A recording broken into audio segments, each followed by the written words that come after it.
Hi everyone, I'm back again with another video.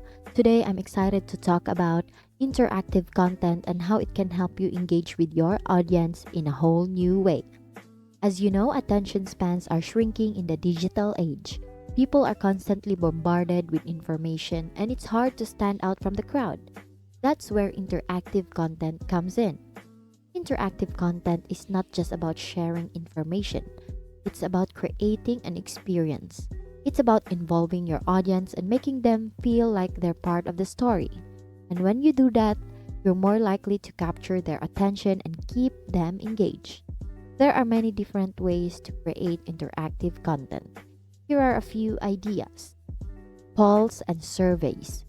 Ask your audience questions related to your content.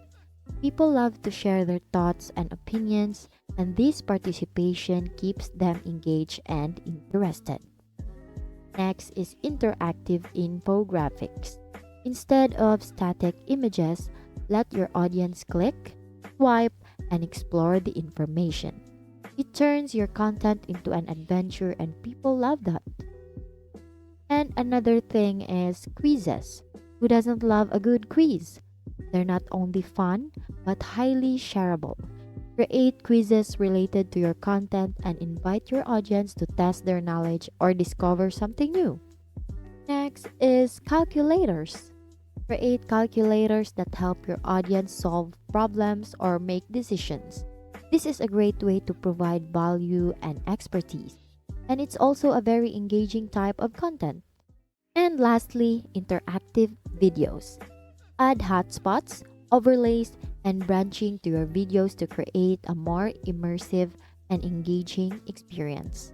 This is a great way to tell stories, teach new concepts, or simply entertain your audience.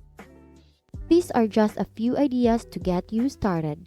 The possibilities are endless when it comes to interactive content. So get creative and start thinking about how you can involve your audience in a more meaningful way. After all, in this digital age, engagement is everything. Interactive content isn't just about delivering information, it's about forging a meaningful connection with your audience. So don't just tell them, involve them in the conversation. And that's it. You now know how to create interactive content that grabs your audience's attention and keep them engaged. It's all about making your content a two-way street. Thank you for learning with me today. Once again, thank you for watching how to create interactive content for better engagement. See you in my next video.